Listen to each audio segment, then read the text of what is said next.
আসসালামু আলাইকুম দর্শক বন্ধুরা। আজকে আমরা আছি কেমন বাংলাদেশ চাই আমরা এর ৩২তম পর্বে।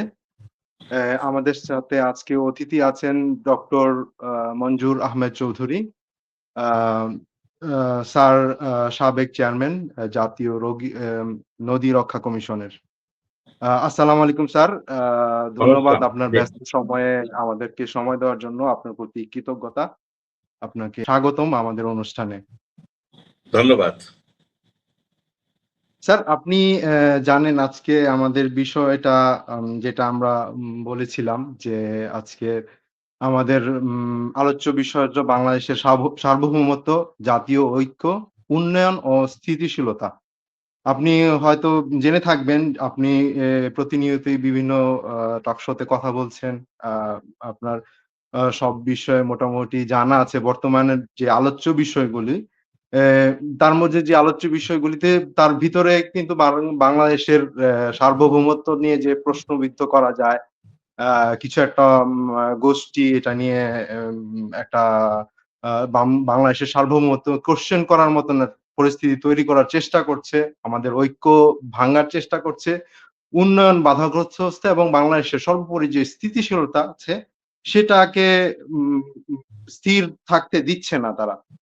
তো এই বিষয় যদি ধরি আমি সব মানে এই বিষয়গুলি নিয়ে কথা বলতে আসলেই যে একটা নাম সবসময় বাংলাদেশের মানুষের সামনে চলে আসে সেটা হচ্ছে আমাদের পার্শ্ববর্তী দেশ বন্ধু রাষ্ট্র ভারতের নাম।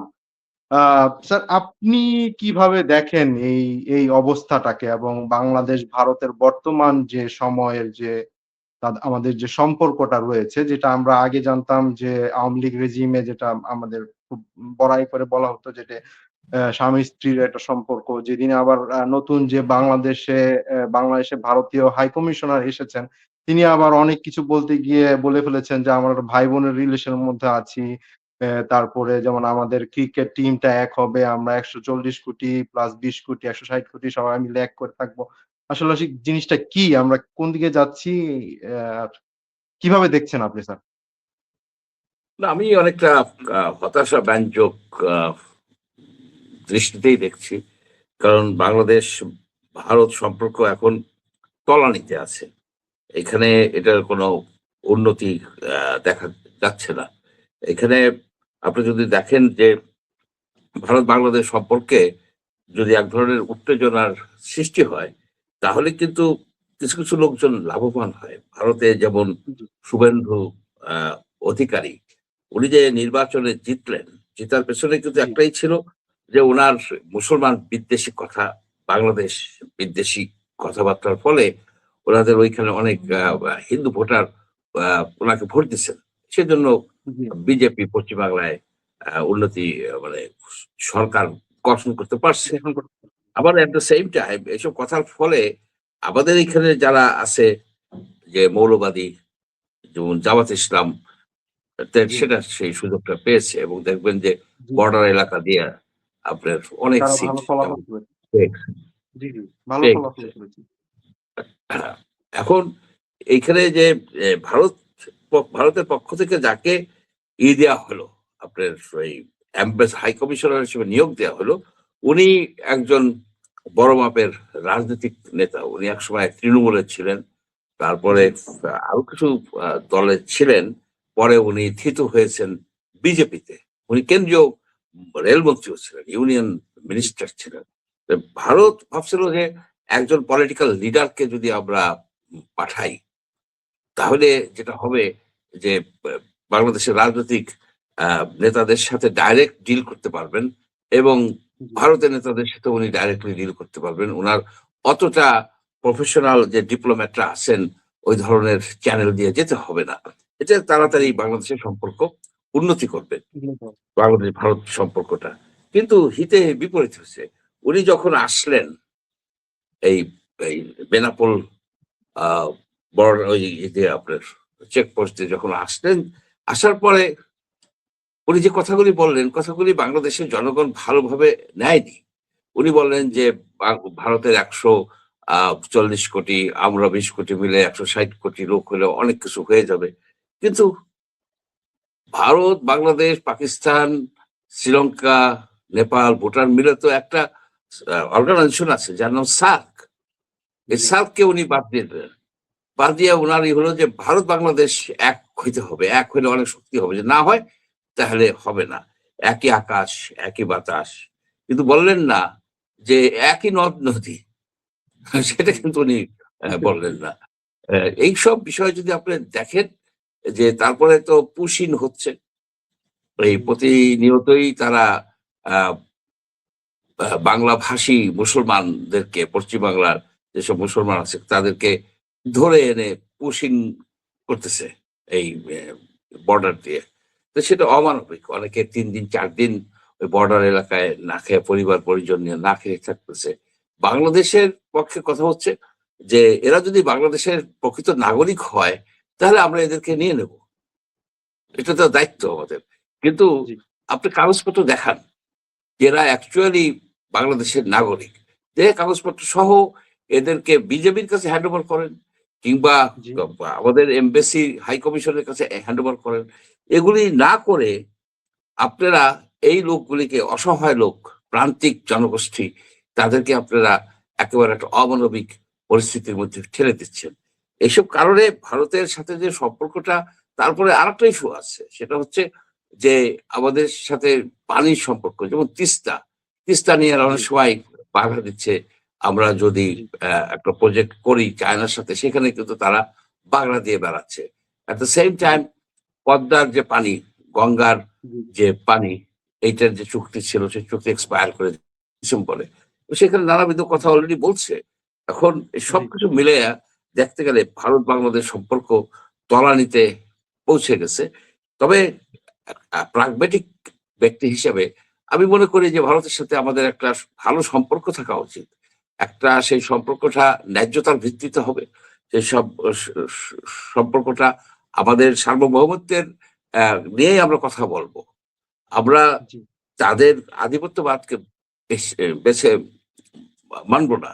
আমরা আমাদের জি, একটা সার্বভৌম রাষ্ট্র হিসেবে আরেকটা সার্বভৌম রাষ্ট্রের সাথে যে সম্পর্কটা থাকার কথা, এবং ভারতের সাথে তো আমাদের বহুমাত্রিক বিষয় আছে। সীমান্ত আছে, জি, অনেক লম্বা সীমান্ত, নদ-নদী আছে, ব্যবসা-বাণিজ্য আছে। এগুলির একটা আ মানে ন্যায্যতার ভিত্তিতে এই সম্পর্কটা পরিচালিত হবে। এটাই আমরা চাই। কিন্তু ভারত এটা চাচ্ছে না, আমার কাছে যেটা মনে হচ্ছে। স্যার, ভারতের এই চাওয়াটা কি স্যার, এটা কি ভারত এজ এ রাষ্ট্র হিসেবে যাচ্ছে না?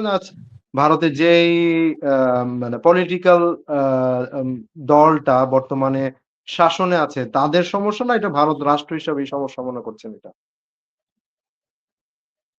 এখন ভারত ছিল একসময় আ সকল ধর্মের লোকজনের আ নিয়ে রাষ্ট্রটা ছিল।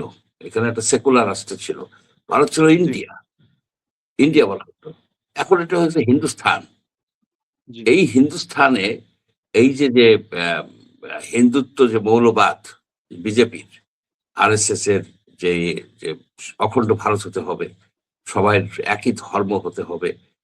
আগের সেই ৫০০ বছর, ১,০০০ বছর, ২,০০০ বছর আগের যে আদি সনাতন একটা রাষ্ট্র ছিল, আ সেটাই তার ছিল কাল্পনিক। কারণ ভারত কখনোই একটা ধর্মের লোক দ্বারা পরিচালিত হয় নাই। মোগল আমলেও না, জি, আপনার আ উম এই আপনার মৌর্যদের সময়ও না, গুপ্তদের সময়ও না। একেক সময় আসছে, একেকটা অংশ, একেকটা ধর্মের লোকের রাজারা আ করছে। আমাদের তো বাংলাদেশের ক্ষেত্রে মূলত আমাদের ঐতিহ্য হচ্ছে আপনার বৌদ্ধ ঐতিহ্য। জি, এই পালদের আমলে ৭০০ বছর আমাদের এখানে ছিল বৌদ্ধরা। আপনি যদি খুঁজে দেখেন, আপনি দেখবেন বাংলাদেশে যেখানেই যাবেন, সে বাংলাদেশের আপনি যেখানেই যাবেন, সে কুমিল্লা বলেন, আপনার মহাস্থানগড় বলেন, বিভিন্ন জায়গায় যেসব আপনার ধর্মীয় উপাসনালয় দেখেন, এগুলি কিন্তু সব জি, বৌদ্ধ বিহার, বৌদ্ধ জি, বিহার। এটা ইন্ডিকেট করে আমাদের অতীতে আমাদের বহু সময় ধরে বহু লোকজন এখানে বৌদ্ধ ধর্মাবলম্বী ছিলেন। তার আগে হিন্দু ধর্ম ছিলেন, তার আগে প্রাকৃত ধর্ম যেটা, সেটাও প্র্যাকটিস করত। সুতরাং এখানে বলা যাবে না যে এই এটা একটা হিন্দু রাষ্ট্র ছিল অতীতে, সুতরাং হিন্দু রাষ্ট্রকে ফিরিয়ে নেওয়া হবে। যেটা এই বিজেপি অখণ্ড ভারতের যে কনসেপ্ট, সে কনসেপ্টে তারা এটা বলতে চায়। এবং সেই কনসেপ্টকে ফলো করে এখানের কিছু সনাতন ধর্মাবলম্বী তারাও উত্তেজনা সৃষ্টি করছেন। সবকিছু যদি আপনি দেখেন, সেখানে ভারত জি, বাংলাদেশের সম্পর্কটা এখন আহ, ভালো অবস্থায় নাই। এটাকে ইমপ্রুভ করতে হবে এবং সেটার মূল দায়িত্বটা ভারতের উপরেই পড়ে, আহ, বর্তায়। এই কারণে যে তাদের কর্মকাণ্ডের ফলেই আপনার কিন্তু এই সম্পর্কটা এতটা খারাপ হয়েছে। যদিও আমাদের এদিক থেকেও কিছু উস্কানিমূলক কাজ করা হয়েছে। যেমন ধরেন, জি, একটা সময় ইউনূস সাহেব অনেক উস্কানিমূলক কথা বলছেন, ম্যাপ করেছেন। সেগুলো তো, সেই সরকার তো আর নেই। এখন তো একটা জি, গণতান্ত্রিক সরকার। দে আর বিহেভিং ভেরি রেসপন্সিবলি।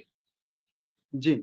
আপনি দেখেছেন হয়তো যে সম্প্রতি যে প্রধানমন্ত্রীর উপদেষ্টা ডক্টর জাহিদুর রহমান গিয়েছিলেন, তার সাথে যে ব্যবহার করা হয়েছে তাদের পক্ষ থেকে, এটা তো মানে একটি কূটনীতিক সম্পর্ক ওভাবে হইতে পারে না বা কূটনীতিক আচরণ হতে পারে না। উনি তো গেছিলেন রাষ্ট্রের পক্ষ থেকে। উনার হয়তো আগে উনার YouTube চ্যানেলের কারণে বা উনার বক্তব্যের কারণে ভারতে ইয়ে থাকতে পারত। কিন্তু তাকে উনি গিয়েছেন ১৫ তারিখ, তার ১২ তারিখ তাকে জানানো হয়েছে, মানে তাদেরকে জানানো হয়েছে যে উনি যাবেন। আ উনি বাংলাদেশের প্রধানমন্ত্রীর কে রিপ্রেজেন্ট করবেন। প্লাস বাংলাদেশের প্রধানমন্ত্রী যে ভবিষ্যতে ভারতে সফর করবে সেটা নিয়েও কথা বলার কথা ছিল। আ যাই হোক, ওইটা ভারতীয় ওইভাবে হয়তো রেসপন্স করে নাই বা চাচ্ছে না আরকি। যেটা আমাদের কাছে মনে হচ্ছে বা সাধারণ জনগণ হিসেবে আমরা যেটা মনে করছি স্যার। স্যার, আপনি গঙ্গা চুক্তির কথাও বলেছেন, পদ্মা ব্যারেজে যেই কথাটা আছে, তিস্তা চুক্তিটা। তিস্তার জন্য আমি যদি গঙ্গারটা বলি, গঙ্গা চুক্তি আপনি নদী রক্ষা কমিশনের চেয়ারম্যান ছিলেন। স্যার, গঙ্গা পানি চুক্তির বিষয়টা আপনি কিভাবে দেখছেন? আসলে কি হইতে পারে? এটা কি আর হবে না বা এই ধরনের কোনো সম্ভাবনা আছে? না এটা রিনিউ হবে অ্যাজ ইউজুয়াল যেভাবে ছিল, বা আমাদের ন্যায্য হিস্সাটা পাবো কি পাবো না? আবার গঙ্গার পানি বহতেই কিন্তু আমরা যে পদ্মা ব্যারেজের যেটা কথা বলছি আরকি, সেটাও একটা পক্ষ কিছু বলছে যে পদ্মা ব্যারেজ দিয়ে এটাকে মেইনটেইন করা হয়তো বাংলাদেশের পক্ষে সম্ভব হবে না। আবার কেউ বলছে, যারা এই কথাটা বলছে তারা ভারতের পক্ষে বা ভারতের দালালি করছে স্যার। আপনার কি মনে হচ্ছে? পদ্মা ব্যারাজের কথাটা একটু পরে বলি। প্রথমেই ওকে, বলি ওকে। গঙ্গা চুক্তিটা। গঙ্গা জি, চুক্তি আমাদের এখানে মোট ৪ টা চুক্তির মতো হয়েছিল। একটা ছিল এগ্রিমেন্ট, ২ টা ছিল মেমোরান্ডাম অফ আন্ডারস্ট্যান্ডিং। আর এই যে বর্তমান যে চুক্তিটা, এটা হলো ট্রিটি, ৩০ বছর ব্যাপী। এই ট্রিটিটা জি, এই বছরের ১১ই ডিসেম্বর এক্সপায়ার করে যাবে, শেষ হয়ে যাবে। অ্যা এখন আমাদের সামনে ৩ টা অপশন। একটা হচ্ছে এই চুক্তিটাকেই আবার দীর্ঘ সময়ের জন্য ২০, ৩০, ৪০ বছরের জন্য রিনিউ করা। সেটা যদি আমরা করি, আমাদের যেগুলো ড্রব্যাকস আছে, কতগুলি সমস্যা আছে, সেগুলি পরে বলতেছি। জি, আরেকটা হচ্ছে যে আমরা যদি অ্যা ভালো একটা চুক্তি করতে যাই, আধুনিক জি, অ্যা যেসব আ আ চুক্তি হইছে অন্যান্য দেশের চুক্তির আলোকে এবং বাংলাদেশের আ আ স্বার্থ রক্ষা করে, তাহলে এটা টাইম লাগবে। টাইম লাগবে। আরেকটা অপশন হচ্ছে যে এই চুক্তিটা রইলই না, চুক্তি ছাড়া।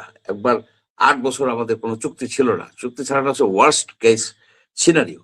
এখন বলি যে বর্তমান চুক্তির আমাদের অসুবিধাটা কোথায়? অসুবিধাটা হচ্ছে এই চুক্তি ৩০ বছরে আপনারা দেখছেন যে আমাদের নদ-নদীগুলো কিন্তু শুকিয়েই গেছে।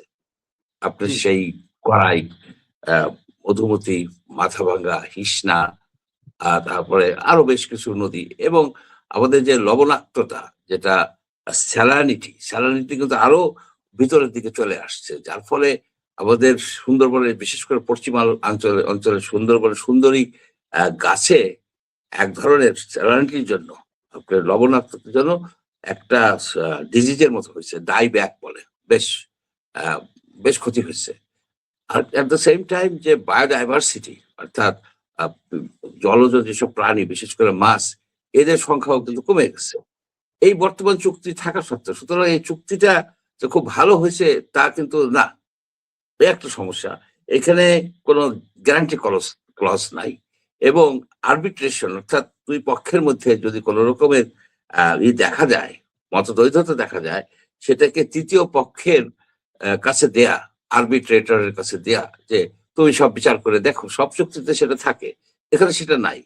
অ্যা তা সত্ত্বেও এটা একটা চুক্তি একেবারে মানে শুষ্ক মৌসুমে, বিশেষ করে চৈত্র বৈশাখ মাসে যে পানিটার যা আসবে তার 50% আমরা পাবো 10 দিনের ব্লক ব্লক করে। যদিও এক হিসেবে দেখা গেছে 50-60% ক্ষেত্রে এই শীতকালে পানিটা ঠিক মতো আমরা যতটুকু পাওয়ার কথা আমরা সেটা পাই না। যদি আধুনিক চুক্তি করতে চাই, ন্যায্য চুক্তি করতে চাই, তাহলে আমাদেরকে যেটা করতে হবে যে বর্তমান চুক্তিতে আছে যে ফারাক্কা পয়েন্টে যতটুকু পানি আসে সেই পানিটুকুই আমরা ভাগ করব। এইভাবে কিন্তু আছে। কিন্তু আহ চুক্তি যদি করা হয় ঠিক মতো, তাহলে সারা নদীতে, অর্থাৎ গঙ্গার এই 2500 কিলোমিটার নদীতেই দেখতে হবে যে কি পরিমাণ পানি আছে, সেখান থেকে তারা কতটা পানি উঠে নিচ্ছে। আমরা শুধু ফারাক্কা ব্যারেজের কথা বলি, এরকম ব্যারেজ কিন্তু আরো আছে। 8টা আছে ড্যাম, মানে সেখান থেকে বিদ্যুৎ উৎপাদন করে।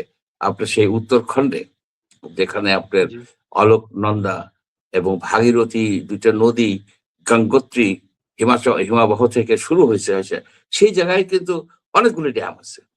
এই ড্যাম থেকে প্রায় তারা 3000 মেগাওয়াট বিদ্যুৎ উৎপাদন করে। আর কয়েকশো আপনার এই আছে, এই গ্রোইন, টিপার, বিভিন্ন রকমের স্ট্রাকচার আছে, হাইড্রোলিক স্ট্রাকচার, যার মাধ্যমে তারা পানির গতিপথ চেঞ্জ করতে পারে। পানি তারা উঠিয়ে নেয়, সেচ প্রকল্পে তারা পানি উঠিয়ে নেয় ব্যাপকভাবে। তো আমরা সেগুলিকে কিন্তু বিবেচনায় আনা দরকার যে তুমি কতটা পানি ব্যবহার করতেছো, অর্থাৎ অববাহিকা ভিত্তিক। আর একটা বিষয় হচ্ছে যে ক্লাইমেট চেঞ্জের ইস্যুটাকেও আনতে হবে, যে ক্লাইমেট চেঞ্জ হচ্ছে, হিমবাহ আপনার বলে গ্লাসিয়াল এইগুলি রিসিডিং, অর্থাৎ যে হিমবাহগুলি গলে যাচ্ছে। অ্যাট দ্য সেম টাইম এই বর্তমান চুক্তিতে অগমেন্টেশনের কথা আছে, অর্থাৎ পানির সোর্স বাড়াইতে হবে, সে কথা আছে, কিন্তু কাজ হয়নি, কোনো কাজ হয়নি। আহ, তো এখন আমরা যেটা চাচ্ছি যে অগমেন্টেশনের ব্যবস্থা করা, অর্থাৎ আহ, যে নেপালকে ইনক্লুড করা এই চুক্তির মধ্যে। কারণ আপনার যে গ্রীষ্মকালে শুষ্ক মৌসুমে ফারাক্কা পয়েন্টে যত পানি আসে, সেই পানিগুলি, সেই পানির প্রায় 75% পানি আসে এই এই হিমালয় থেকে নেপাল থেকে আসে। যেমন ঘাগর নদী, গন্ধক নদী, কোশি নদী, এইসব নদী থেকে এই পানি এসে গঙ্গায় যুক্ত হয়। তা সেই পানি কিন্তু আমাদের এসে ফারাক্কা হয়ে আমাদের ভিতরে আসে। সুতরাং আমাদের দরকার হচ্ছে নেপালকে ইনক্লুড করা এই ইসে। তা সেটা কি সহজে হবে? সেটা হয়তো সহজে হবে না। সেই জন্য আর যদি আমরা মনে করি যে ভালো চুক্তি করব, আমরা আর চুক্তি রিনিউ করলাম না, তাহলে আমরা তো চুক্তিবিহীন থাকবো। তা আমার এই হচ্ছে প্রপোজাল হচ্ছে যে আমরা এই চুক্তিটাকে অ্যাজ ইট ইজ যেভাবে আছে মোটামুটি সেটাকেই 2-3 বছরের জন্য রিনিউ করা। এই মিন হোয়াইল একটা লং টার্ম চুক্তির জন্য আমাদের ভিগোরাসলি ডিপ্লোমেসি চালানো। সেই ডিপ্লোমেসি চালানোর জন্য আমরা কিন্তু খুব দুর্বল অবস্থায় আছি।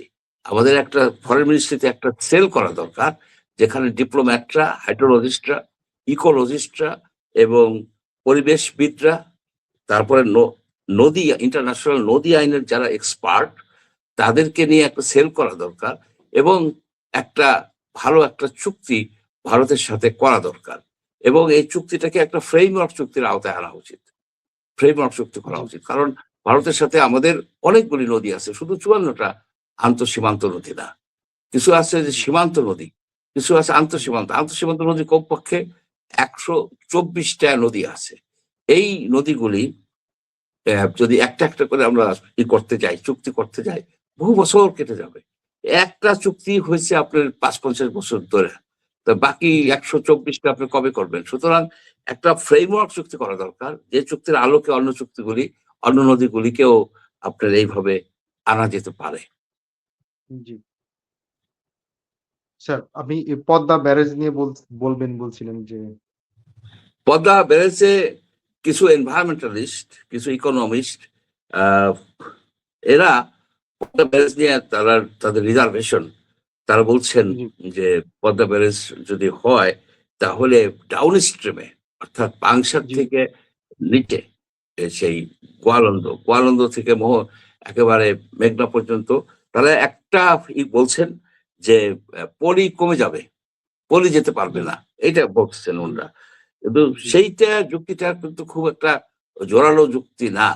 কারণ জি, আপনার মেঘনার মোহনায় টোটাল পানি যায় সারা বছর 1.1 থেকে 1.2 ট্রিলিয়ন কিউবিক মিটার, অর্থাৎ জি, 1100 বিলিয়ন থেকে 1200 বিলিয়ন কিউবিক মিটার পানি যায় সেখানে। জি, এখন এইখানে যদি পানি মাত্র এরা এই পদ্মার ব্যারেজে জি, 2.9 বিসিএম পানি তারা এটাকে ধরে রাখবে।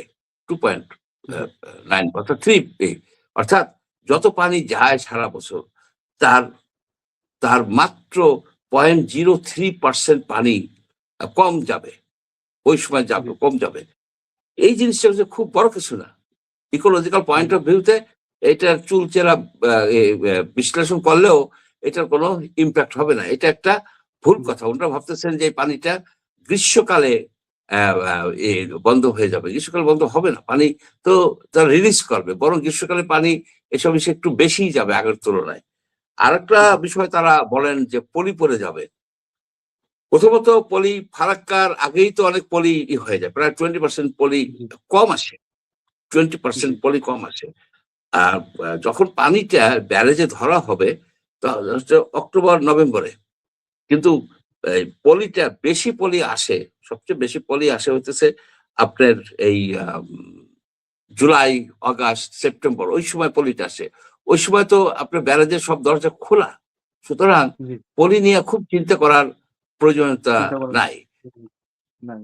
তো এটা একটা বিষয়। আরেকটা হচ্ছে যে এরা ভাবতেছে যে হয়ে যাবে। আপনার ফ্লাড প্লেন গুলিতে পানি যাবে না। ফ্লাড প্লেন গুলোতে পানি যাবে।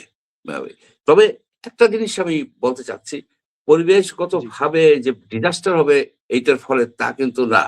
এটা যেটা হবে যে পানিতে, নদীর পানিতে আমাদের যে স্বয়ংসম্পূর্ণতা অর্জন করার যে একটা আ আকাঙ্খা, সে আকাঙ্খা পূরণের জি, দিকে সামান্য হলেও আগায় যাবে হুম, এবং জি, ফারাক্কায় পানি যেভাবে তারা ডাইভার্ট করে নেয় আপনার ওই জি, লিংক চ্যানেল দিয়ে 40,000 কিউসেক, এইটার যে জি, ইমপ্যাক্ট, সেই ইমপ্যাক্ট যে একেবারে সম্পূর্ণভাবে আ স সমাধান হয়ে যাবে এই ব্যারেজের মাধ্যমে তা কিন্তু না। তবে সাবস্ট্যানশিয়ালি হবে। বুঝতে পেরেছি স্যার।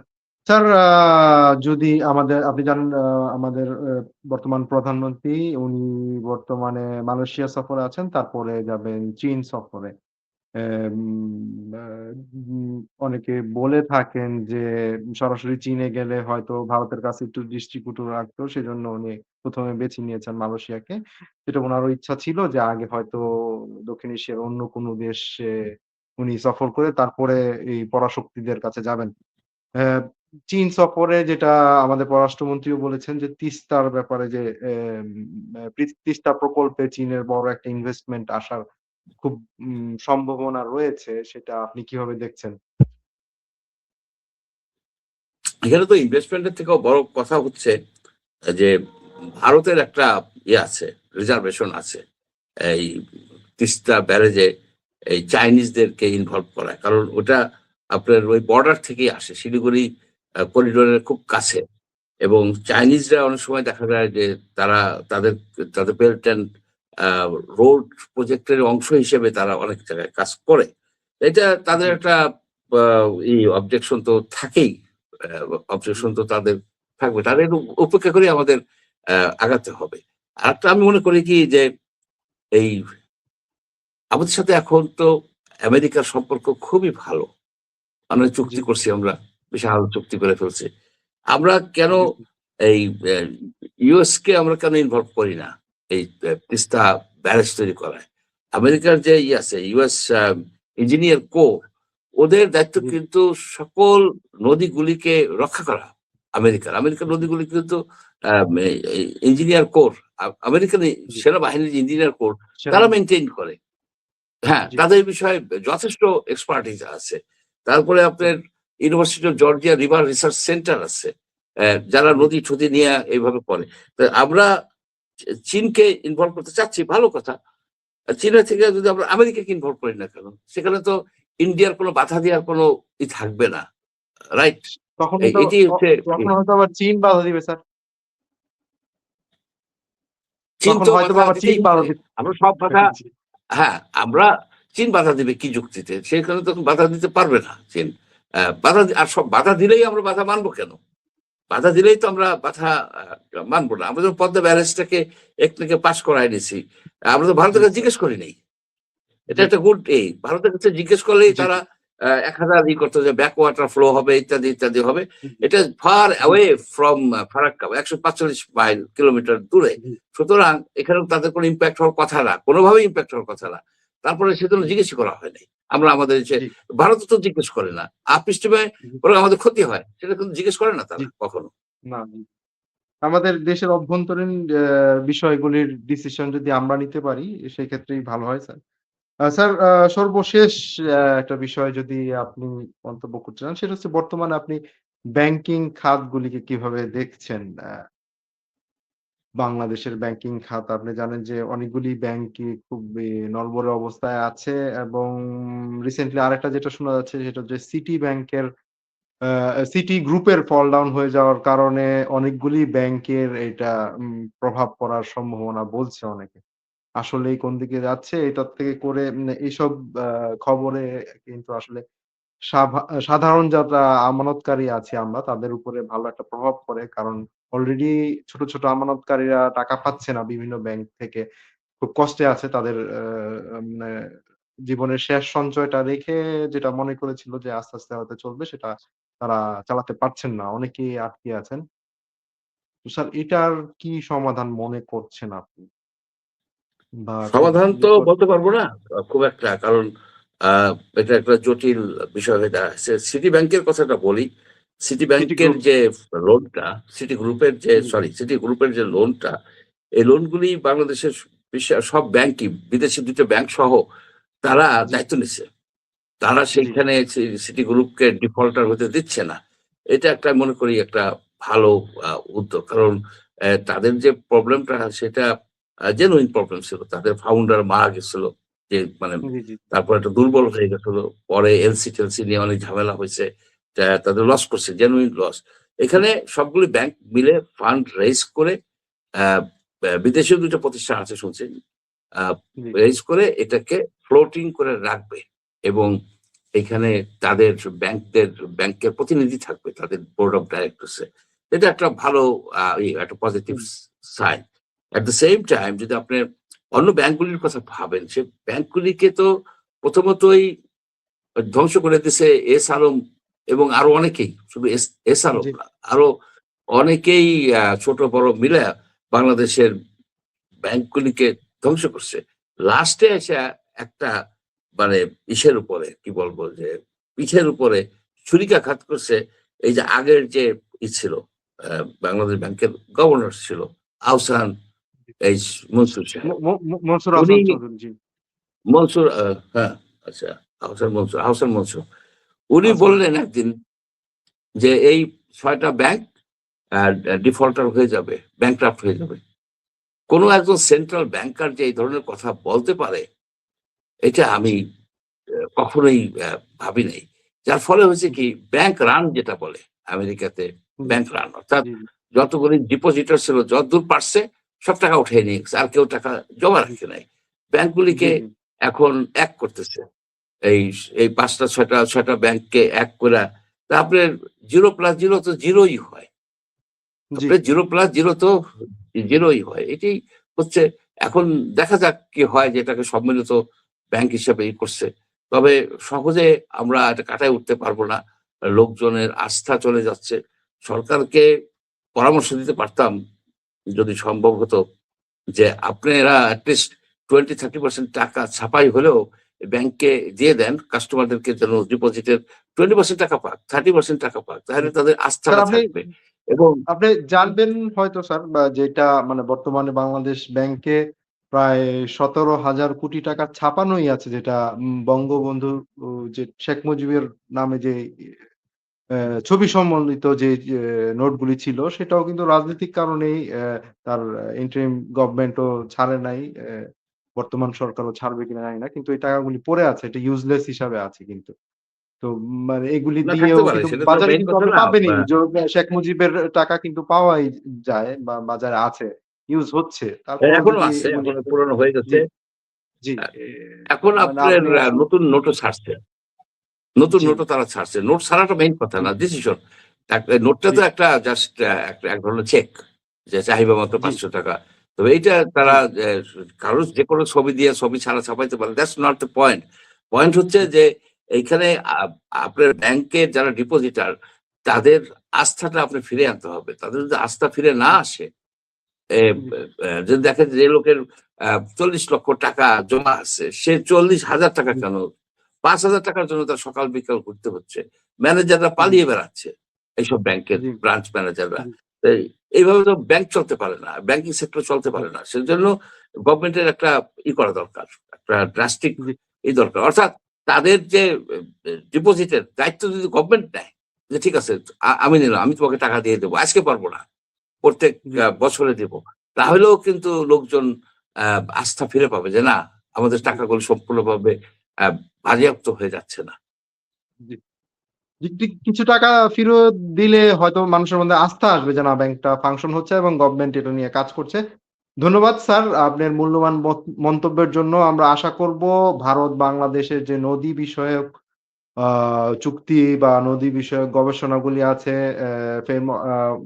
কাজগুলি তারা করবে। আশা করব যে মানে বাংলাদেশ সরকার যাতে আপনাকে ওই বিষয়ে যুক্ত রাখে। ভবিষ্যতে চুক্তিগুলি কিভাবে সুন্দরভাবে করা যায়। একটা সুন্দর টিমের মাধ্যমে যদি করা যায় আমরা আসলে আমাদের যেহেতু মানে বর্তমান সরকার তার নির্বাচনী ইশতেহারেই ছিল। খাল খনন কর্মসূচিগুলি নদীগুলিতে নদী খালগুলিতে প্রাণ ফিরিয়ে আনবে। আম সেটার মাধ্যমে তারা যদি এই বিষয়ে একটু সিরিয়াস হয় ইনশাআল্লাহ আমরা আসলে আমাদের সেই চল্ল যে নদী আমরা ছোটবেলায় দেখেছি সেটার একটা রূপ জি, আবারও হয়তো দেখতে পাবো আরকি। তো ধন্যবাদ স্যার। আপনার ব্যস্ত সময়ে ধন্যবাদ। আপনি আমাদের সময় দিয়েছেন। ইনশাআল্লাহ ভবিষ্যতে আমরা অন্য কোনো বিষয় নিয়ে কথা বলব। আ শুভরাত্রি স্যার। আসসালামু আলাইকুম। ও ধন্যবাদ।